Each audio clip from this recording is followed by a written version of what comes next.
dengan masa izinkan saya memperkenalkan adik-adik panel, iaitu di sebelah kiri saya saudara Mama Azizul Husaini, bapa saudara Azizul. Beralih pula di sebelah kanan saya saudara Nushaina Elisa, apa khabar saudari? Alhamdulillah baik. Baiklah, sekarang tajuk yang bakal dibincangkan ialah akhlak pergaulan sesama manusia. Seterusnya saya mempersilakan ahli panel pertama kita, saudara Azizul, untuk menerangkan akhlak sesama orang Islam dan Buddha.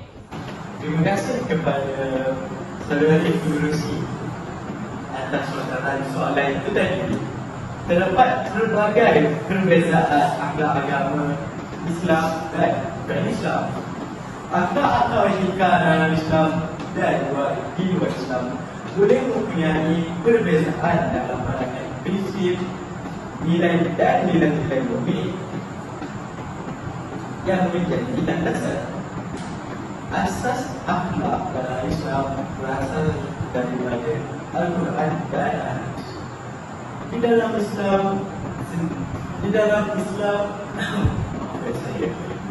Islam sendiri, Nabi Muhammad SAW menyampaikan pesan-pesan yang penting berkaitan dengan Al-Quran dan Hadis yang mencerminkan pedoman hidup umat manusia dan Islam. Nabi Muhammad SAW menekankan pentingnya Al-Quran sebagai kulit hidup. Beliau menyampaikan bahawa Al-Quran adalah wahyu Allah yang harus diikuti sebagai panduan dalam kehidupan sehari-hari. Nabi Muhammad juga turut menjelaskan dan menegaskan pentingnya hati sebagai sumber tambahan untuk memahami dan menjelaskan antara Al-Quran hadis merupakan penjelasan praktis dari ajaran Al-Quran. Selain itu, akhlak dan etika dalam bukan Islam pula mungkin bersumber dari budaya, firasat dan nilai-nilai manusiawi tanpa bergantung pada ajaran agama tertentu. Hal ini kerana terdapat pelbagai jenis agama yang wujud di dalam dunia ini. Antaranya adalah Kristian, Hindu, Buddha. Assalamualaikum warahmatullahi wabarakatuh dan salam sejahtera kepada panel dan sidang hadirin yang dirahmati Allah sekalian. Segala puji-pujian kehadirat Allah SWT kerana dengan limpah dan limpahnya dan izinnya dapat kita bertemu dan berkumpul di hari Jumaat yang mulia ini.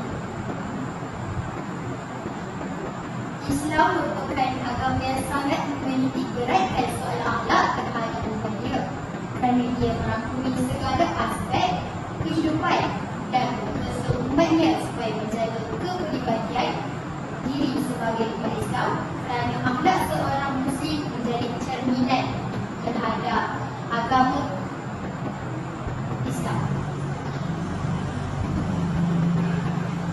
Sebelum menelusuri dengan lebih lanjut dan topik kita pada hari ini, izinkan saya menyatakan terlebih dahulu definisi akhlak. Akhlak mempunyai definisi di mana perkataan akhlak itu berasal dari perkataan Arab iaitu al-akhlaku yang merupakan kata jamak dari perkataan al-akhluku yang merupakan yang bermaksud asas tabiat, kelakuan, perangai, tingkah laku dan juga adat. Manakala dari segi istilah, akhlak ditafsirkan sebagai sifat yang tertanam dalam diri yang akan menunjukkan sesuatu perbuatan yang mudah tanpa berfikir, meneliti dan paksaan.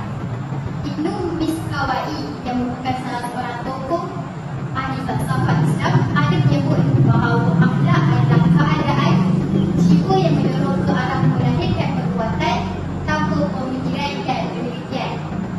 Manakala Imam Al-Ghazali pula mentafsirkan bahawa akhlak adalah satu keadaan yang tertanam di dalam jiwa yang menampilkan perbuatan dengan senang tanpa memerlukan pemikiran dan perbuatan yang dibuat itu merupakan perbuatan yang baik, maka perbuatan itu dipanggil akhlak yang baik. Manakala jika perbuatan itu adalah buruk, ia dipanggil sebagai akhlak yang buruk. Terdapat dua golongan yang boleh dilihat dari segi akhlaknya. Mereka yang mengamalkan dan menerima Islam digelar sebagai seorang Muslim, manakala golongan yang menolak Islam digelar sebagai kafir ataupun bukan Muslim. Terdapat dua jurang perbezaan akhlak yang kita boleh lihat melalui dua golongan ini. Di dalam diskusi ini, kita boleh lihat dari segi pergaulan antara lelaki dan perempuan. Pergaulan di antara lelaki dan perempuan semasa bekerja, melaksanakan kerja, pada kebiasaannya berlaku pergaulan di antara lelaki dan perempuan. Pergaulan ini dibolehkan dengan syarat kedua pihak menjaga batas. Seperti berpakaian dengan aurat, menutup pandangan, percakapan biasa tidak mengandungi unsur-unsur fitnah dan tidak berhaluan. Khalifah Umar Al-Khattab pernah melantik Ashrafi, seorang perempuan, sebagai pegawai penyelewengan. Tabiat perkosaan supaya tidak berlaku penyelewengan. Pegawai terbabit bergaul dengan peniaga dan pembeli di pasar, sama ada lelaki atau perempuan. Perhatikan perempuan bekerja sebagai pokok pasal menunjukkan pergaulan semasa kerja dibolehkan.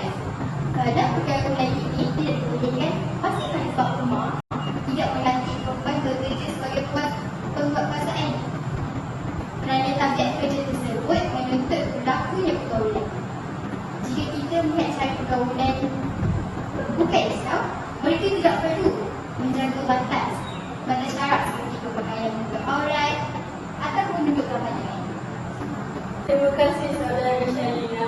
Saya berharap kita dapat menjaga akhlak sesama kita termasuklah mereka yang bukan Islam bagi mengelakkan berlakunya perselingkahan yang dibenci oleh Allah SWT. Ini banyak perselingkahan antara mereka yang beragama Islam dan bukan Islam. Oleh itu, sama-samalah bertolak langsung untuk membaikkan keadaan yang sedia keruh. Beralih kepada soalan seterusnya, saudara Azizul, apakah besar pergaulan sesama manusia? Pergaulan antara umat Islam dan non-Muslim dapat dilihat secara bervariasi tergantung pada individu dan lingkungan manusia. Banyak orang dari berbagai latar belakang dapat menjalin hubungan yang baik dan saling menghormati. Namun, beberapa perbezaan keyakinan dan praktik mungkin mempengaruhi dinamika hubungan tersebut. Penting untuk mempromosikan pemahaman dan toleransi agar dapat berdampingan secara damai. Pergaulan antara umat Islam dan non-Muslim seringkali mencerminkan keramahan, keagamaan dan dalam masyarakat. Banyak individu dari dua kelompok dapat menjalin hubungan yang produktif dan saling menghormati, membangun dasar persahabatan berdasarkan nilai-nilai universal serta kejujuran, saling pengertian dan rasa empati. Meskipun demikian, adanya perbezaan dalam keyakinan dan praktik keagamaan dapat memunculkan pandangan. Beberapa orang mungkin menghadapi ketidakfahaman atau prasangka terhadap kepercayaan dan praktik agama yang berbeza. Ini akan menciptakan situasi di mana dialog dan pemahaman saling berarti menjadi krusial. Penting untuk menciptakan lingkungan di mana perbezaan dapat dihargai dan dihormati. Pendidikan mengenai pluralisme dan toleransi agama dapat membantu mengurangi mispersepsi dan meningkatkan keterbukaan beragama.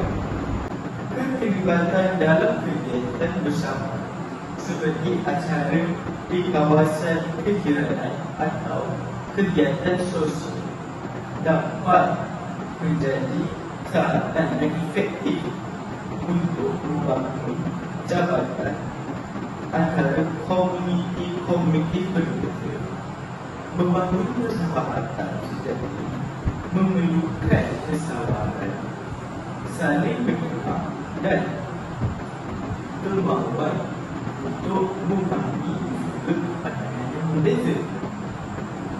Dengan mempromosikan nilai-nilai universal seperti perdamaian, keadilan dan saling memahami, masyarakat dapat mencipta lingkungan yang mendukung kerukunan umat beragama. Ini merupakan upaya besar untuk mencapai masyarakat yang inklusif, di mana setiap individu diharapkan tanpa memandang latar belakang keagamaannya. Saya bercelah berfungsi. Pada pendapat saya, kesan pergaulan sesama manusia antara orang Islam dan bukan Islam ialah orang Islam mungkin menekankan pentingnya mematuhi ajaran agama dalam interaksi seharian seperti etika berbicara, berpakaian dan berperilaku sesuai dengan prinsip Islam. Hal ini dikatakan demikian kerana wujudnya konsep ihtilal yang merujuk pada campur baur atau interaksi yang tidak terbatas antara laki-laki dan perempuan yang bukan mahram, kerabat yang diharamkan untuk menikah. Islam menekankan pemisahan antara laki-laki dan perempuan dalam situasi-situasi tertentu untuk menjaga kehormatan, minoritas dan melindungi kesucian hubungan sosial. Sementara itu, orang bukan Islam mungkin memiliki nilai dan norma yang berbeza sesuai dengan agama atau filosofi hidup mereka. Batas pergaulan di kalangan orang sangat bervariasi dan dipengaruhi oleh norma-norma budaya, nilai-nilai sosial dan agama-agama tertentu yang dianut oleh masyarakat tersebut. Dalam banyak masyarakat bukan Islam, norma-norma sosial seringkali memainkan peran yang penting dalam mengatur interaksi antara lelaki dan perempuan. Contohnya, beberapa masyarakat mungkin mengadopsi pendekatan yang lebih liberal terhadap campur baur antara lelaki dan perempuan. Terima kasih saudara Syahina. Benarlah apa yang dikatakan oleh para panel. Kita dapat mewujudkan suasana yang harmoni. Lebih-lebih lagi negara kita ini berbilang kaum dan kita perlulah hormat agama lain. Peratusan orang Islam di Malaysia adalah paling tinggi berbanding agama lain. Oleh itu, kita hendaklah menunjukkan contoh yang baik kepada mereka yang bukan Islam. Kemudian soalan berikutnya, saudara Syahina, sila terangkan langkah-langkah untuk mengatasi pergaulan yang berlaku. Terima kasih atas soalan yang dilontarkan oleh Pengerusi. Pada pendapat saya, pelaksanaan dan penguasaan undang-undang harus diteliti dan dipermantapkan semula. Agensi-agensi yang terlibat dalam aspek pelaksanaan, penguasaan dan pemantauan harus memainkan peranan yang proaktif dan berterusan.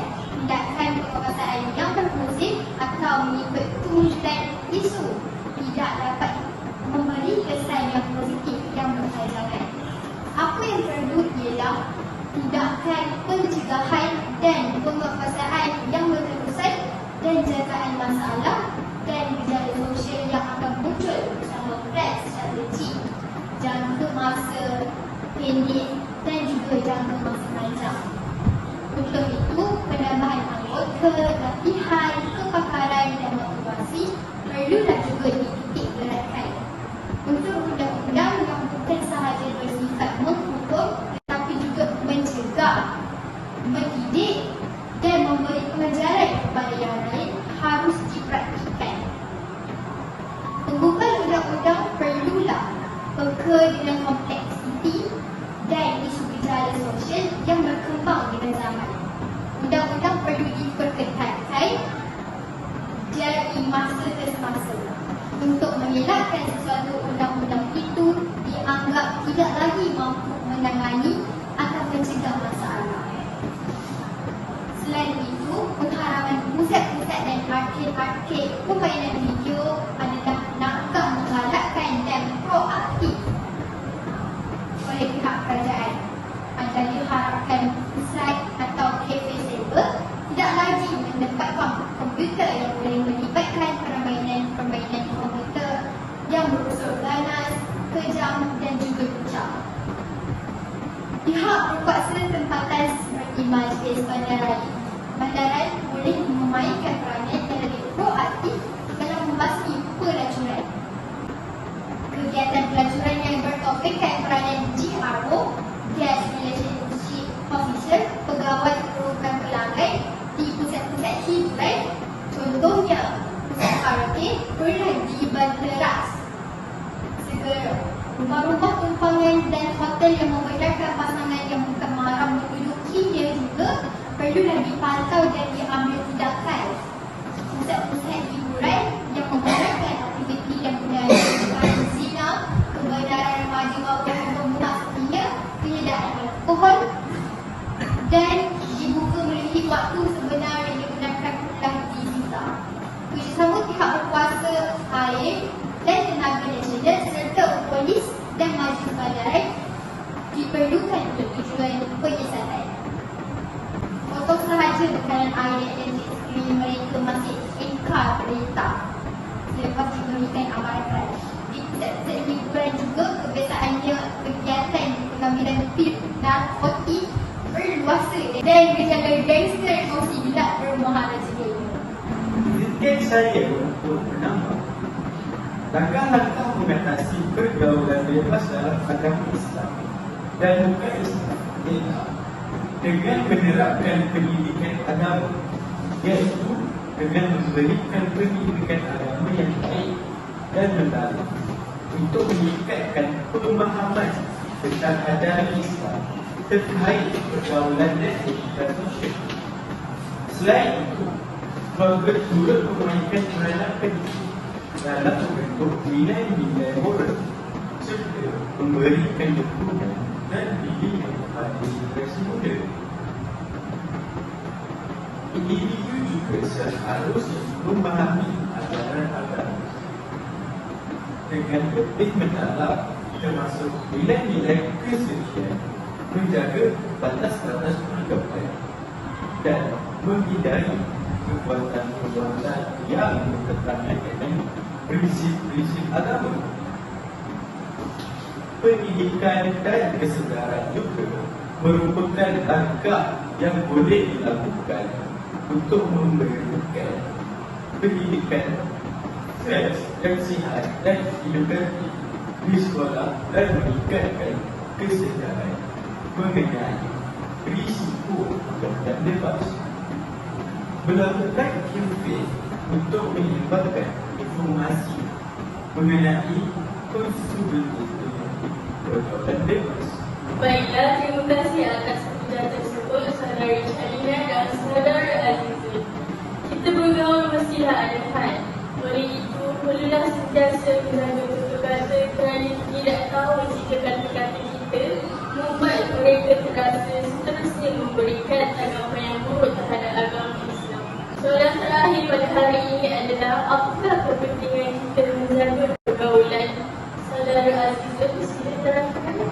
Jaga pergaulan memiliki kepentingan yang besar dalam konteks agama, termasuk dalam agama Islam dan agama-agama lainnya. Yang pertama ialah memelihara